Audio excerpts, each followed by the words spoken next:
What can we expect from Devin, you know, going up at 147? There's a lot of needle, I guess, between the pair of you. I guess listen, from what you've seen in camp. Hey, listen, an exciting Devin Haney.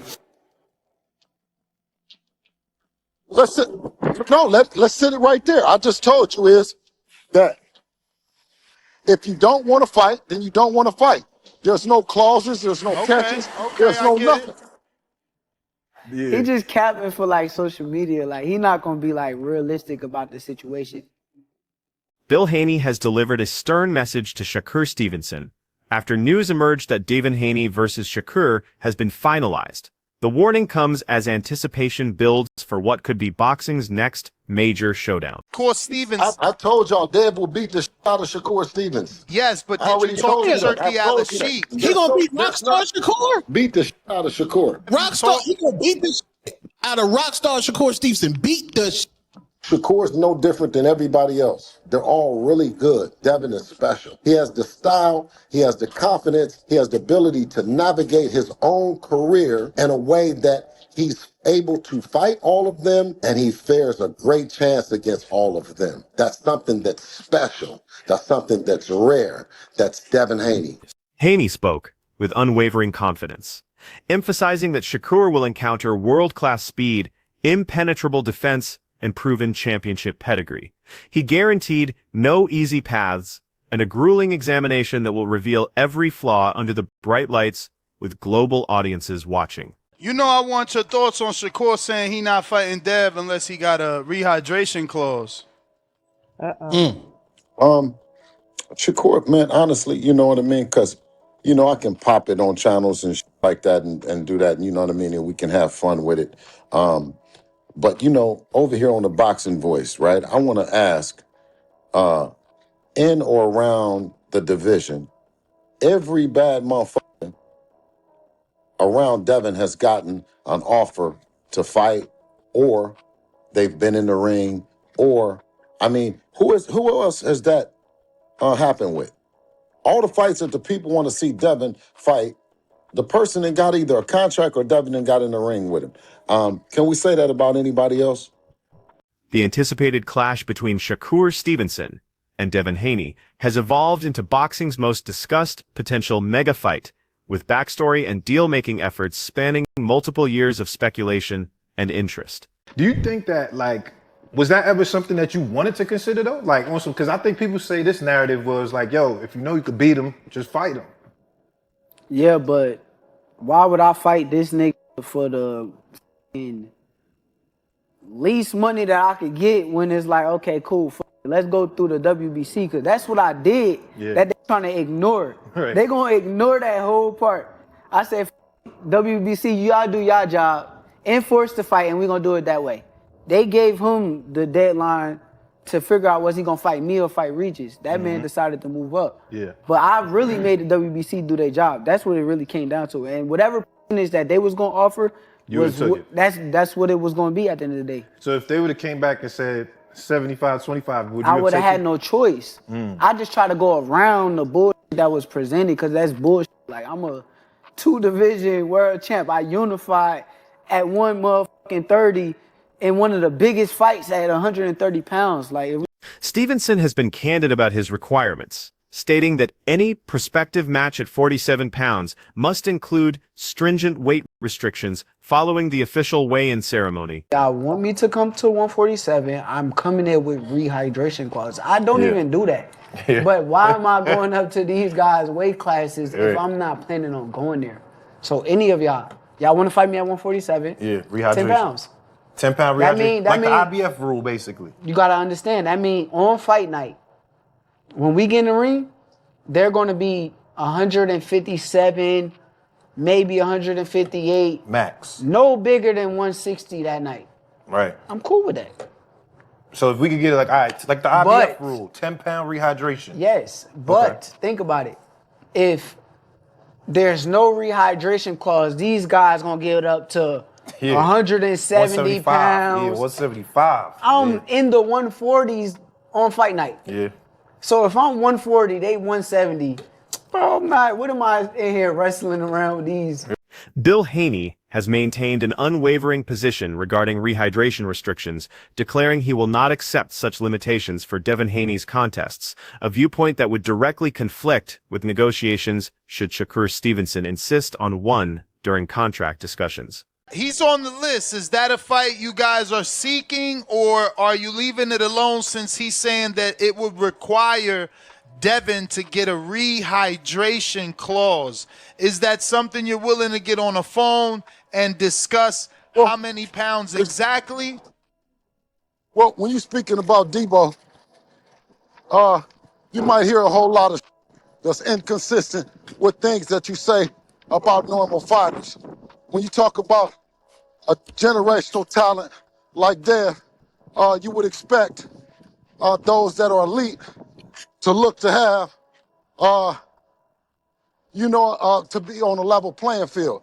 What you weigh is what you weigh, and how you get down the next day is, it's what it's all about, and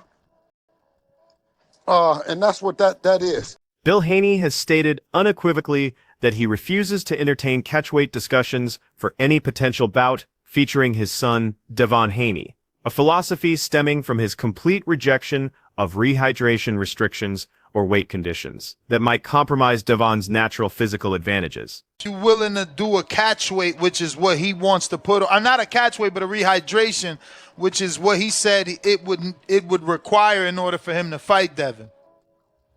No, what he said was that he doesn't do any negotiation.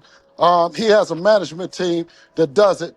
And let's just stay and keep it right there.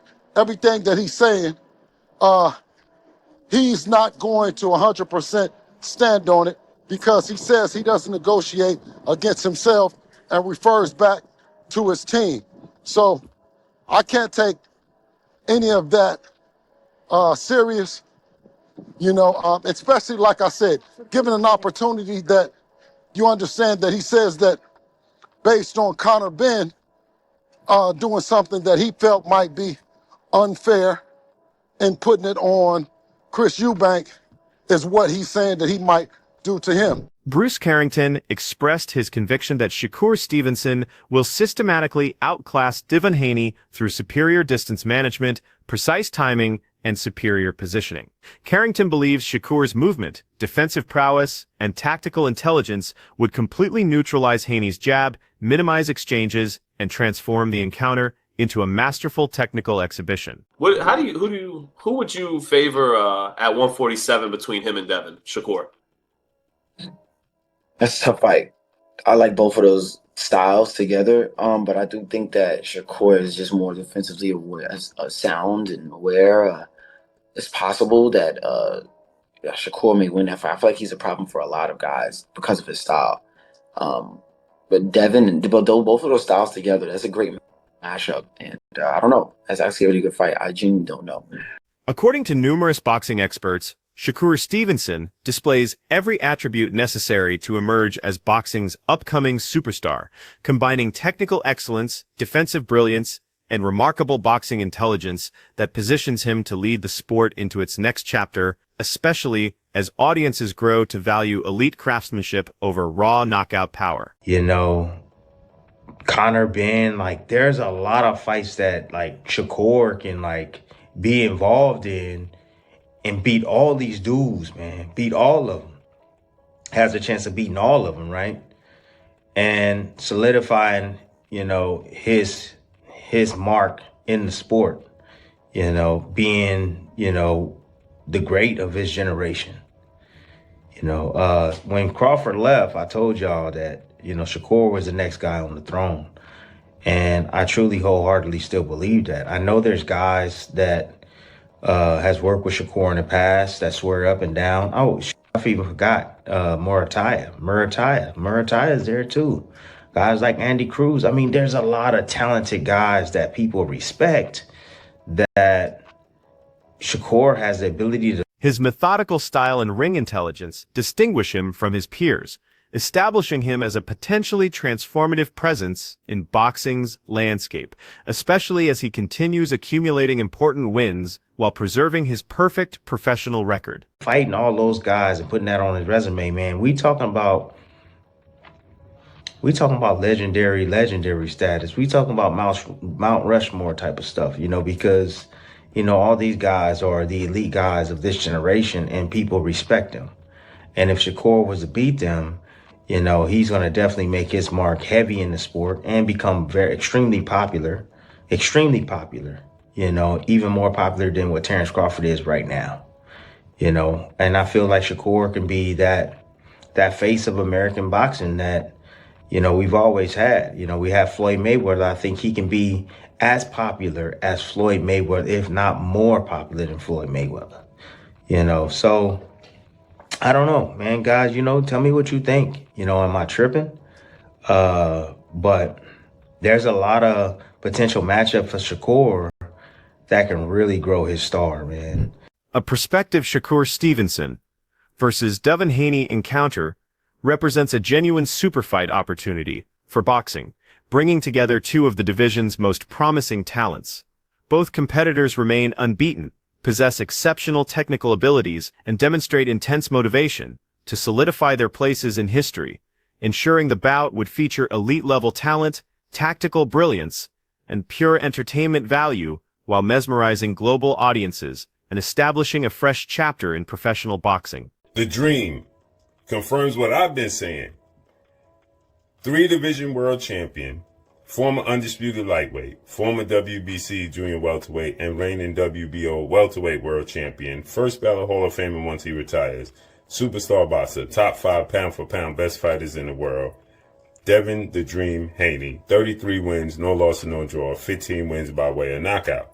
He calls out another first ballot Hall of Famer of his era.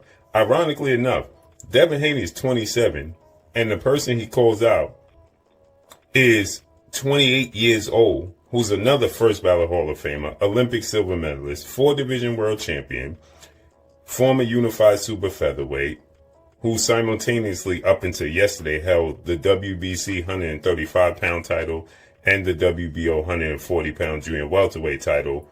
At the same time, superstar boxer, 4-division champion, who will be a first ballot Hall of Famer, Shakur Stevenson, who has 25 wins, no losses, no draw, 11 wins by way of knockout.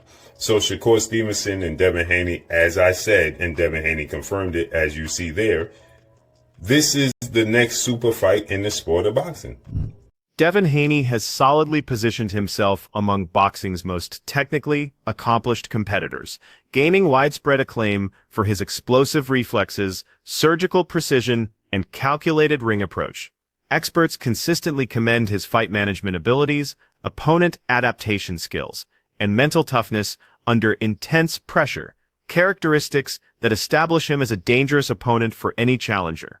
When contrasting Haney with Shakur Stevenson, the potential showdown gains tremendous importance as both athletes possess championship-level abilities, tactical brilliance, and determination to establish lasting legacies, making their encounter not merely a talent showcase, but a career-defining moment featuring elite strategy, mental fortitude, and technical mastery that would captivate boxing enthusiasts globally. Accomplishments, because now Shakur is a 4-weight world champion. Devin is a 3-weight world champion. Devin was undisputed, but now Shakur is a 2-time lineal champion. So he's a 2-time Ring Magazine winner. 2-time unified champion. If you want to add the ring, far as with the WBO, he was unified at 130. So he's a 2-time unified champion, 2-time lineal champion. Beat a guy like Teofimo Lopez, who rises to the occasion. Had a close fight with George Kambosos. You can make a claim that he was fighting out of frustration or out of emotion, and that was it. He was in his prime too, Josh Taylor seemed to be drained at 140. Not taking away from Devin, but he was already moving up to 47, they were saying. Lomachenko was a little older and smaller. So, they about even in terms of that. Greg Hackett maintains that Shakur is intentionally ducking the confrontation because he recognizes Devin possesses identical elite abilities. Hackett argues that Haney's quickness, defense, focus, and ring intelligence perfectly match Shakur's advantages, eliminating any stylistic benefits Stevenson typically exploits against opponents. He contends that Shakur favors matchups against slower or more reckless fighters, enabling him to dictate distance and pace, whereas Devin would create an elite-level strategic battle with zero comfortable moments, suggesting the risk-reward calculation doesn't benefit Shakur against someone capable of matching his technical and mental capabilities across 12 complete rounds. That's a great fight. He knows Dev has something for him, but he got something for Dev. It's a great fight. He know he could possibly lose to Dev. There's things that Dev understand about boxing that Shakur understand, and he wouldn't be able to just take full advantage of Devin Haney. You know what I mean? They both got an education. That's what I'm saying. This comes down to education. That's why Floyd and them used to yell, "Skills pay the bills. Skills pay the bills." You know what I'm saying? You got to really be in the gym working on your skills package. A lot of these dudes ain't working like they think they working. You know what I'm saying? They in the gym, they sweating. You know what I mean? They working hard, but the information that's being transferred to them is bullshit information, and it's showing in the fights. But who am I? Armsy, think of the 5-piece. Why everybody want to see Shakur and Devin when Keyshawn called him out? Multiple boxing authorities continue to believe Shakur Stevenson isn't avoiding Devin Haney, but rather targeting more meaningful opportunities that would enhance his professional standing. Sources suggest Stevenson has investigated facing Conor Benn, indicating his concentration on marquee career-altering fights instead of accepting readily available opponents. This strategy represents careful planning where Stevenson prioritizes lasting influence and historical significance over immediate contests, methodically choosing adversaries who elevate his standing and challenge his abilities at championship level, demonstrating readiness for legacy-defining encounters rather than pursuing guaranteed victories, while generating considerable discussion within boxing circles regarding his ambitious approach. Okay, let's talk about this Shakur and the Conor Benn thing. Shakur's been getting a lot of flack because fans feel like that Shakur is ducking Devin Haney. How do I feel about Shakur ducking Devin Haney? I don't think it's true. I don't think it's a thing. Shakur said he's going to go up, put a rehydration clause on the man to fight him. Is Devin Haney going to take a rehydration clause to fight? If not, I don't think so. So why are we even having the debate about him fighting Devin? It's not like he's fighting a champion to get a random accolade like a belt or something, you know? So it's really irrelevant to even bring up why Shakur is not fighting Devin. He's fighting Conor Benn because he feels like he needs to fight Conor Benn because he disrespected him or whatever the case may be. It's really nothing to it. Fans are trying to put Devin and Shakur against each other. I would love to see the fight, but it's whatever. Stevenson has expressed his determination to accomplish significant achievements in boxing while remaining unafraid of formidable opposition, addressing critics who question his physical dimensions and suggest he may struggle at 447 pounds against competitors like Devin Haney or Conor Benn. Stevenson responded with complete self-assurance, stressing that physical measurements won't determine his ring success and highlighting his technical ability, velocity, defensive excellence, and tactical awareness as essential weapons enabling him to compete at elite levels regardless of size disadvantages. His mentality demonstrates strategic thinking, thorough preparation, and versatility, while openly confronting skeptics and expressing his championship ambitions, proving his willingness to silence doubters and create permanent impact in professional boxing. I'm into big fights. I like big fights. I like big money fights. I like proving that I'm the best, and I like doing things that people say I can't do. There's a lot of people that will say that I'm too little for Conor Benn, and I can't do it. So it makes for a tremendous fight. It's gonna be a good beef. I like the beef. I like the story behind it, and it's a tremendous fight. I just wanted to follow up on the Conor Benn conversation. I saw him after the fight, and I just asked him. I said, "Hey, would you agree to that rehydration clause?" And he said, "F no." So my question for you is, how does that fight get made then? If he's not going to agree, then we probably don't fight. So he's just wasting time. We'll see. But I'm a businessman at the end of the day. And like I said, he did a rehydration clause with Chris Eubank. Chris Eubank was in the ring half. Why can't he do the same thing? Keyshawn Davis has issued his own challenge to Haney following his outstanding recent performance, immediately seizing the moment to call out Devin Haney and announce his readiness to face one of the division's premier fighters. Davis, recognized for his explosive combinations, hand speed, and constant forward pressure, clearly stated he views himself as a legitimate threat capable of testing Haney at the sport's highest level. positioning himself as a competitor unafraid of career-defining risks. Boxing analysts acknowledge Davis's skill set makes him a legitimate danger for any champion, and his public challenge has generated fan excitement about how his aggressive approach would fare against Haney's technical precision, promising a high-stakes encounter with major title and career implications for both athletes. You're already a bright enough star that he'd be willing to take, because, you know, as a businessman, risk-reward. You think you bring enough to the table that he'd want to take the fight? He would take the fight? Hopefully, bro. I hope he would take the fight. In terms of answering your question, a bright enough star, he's already entertaining me on Twitter and social media and stuff like that. So I guess he sees some money potential in this fight right here. But what I would like to do is I would like to become champion, because that just speaks for itself. Once I come to the champion with the table, you can't play with me. You know what I'm saying? Like, everybody know me. People know me. I can go to the UK and sell. Like, I can go anywhere and sell. My first main event, I sold 10,000 tickets. I sell, period. You know what I'm saying? That's why he's entertaining me, because I am a star. But when I come with that world title, whether I beat Dalton Smith or I go move up a weight and beat Lewis Crocker, once I come with them world titles, it's just a different story. Devin Haney has expressed his willingness to meet Keyshawn Davis without additional stipulations, showcasing his direct, uncomplicated competitive philosophy. Bill Haney reinforced this position, stressing that Devin prefers competing at his natural weight rather than weakening himself through demanding rehydration or catch weight requirements, contrasting with reports regarding Shakur Stevenson's structured weight preferences. Davis has acknowledged some remaining tension toward Haney, remembering earlier encounters when he felt dismissed as an emerging fighter, though both men now concentrate on broader opportunities, including career advancement and legacy building, illustrating how boxing encompasses talent, strategy, personal history, and calculated choices that influence negotiations and public fascination as excitement builds for a potential matchup, carrying enormous significance for both competitors' futures. I want to fight Keyshawn the Businessman Davis. As I said yesterday, he fights and beats Keyshawn, then guess what? It makes the fight with Shakur and Devin that much bigger, right? Because it's a redemption, it's a storyline, so on and so forth. Devin has history, sparring session. We know the history, right? So Devin Haney wants that fight, as we know. This is not a surprise. This is what Devin Haney does. No stipulations. As father trainer and manager Bill Haney stated yesterday on the Boxing Voice, he stated, why we have to have stipulations, roadblocks. We ain't trying to do that. Devin moved up, so he don't have to drain himself. Why would he have to drain himself? Right? Nonetheless, Shakur wants a 10-pound rehydration course.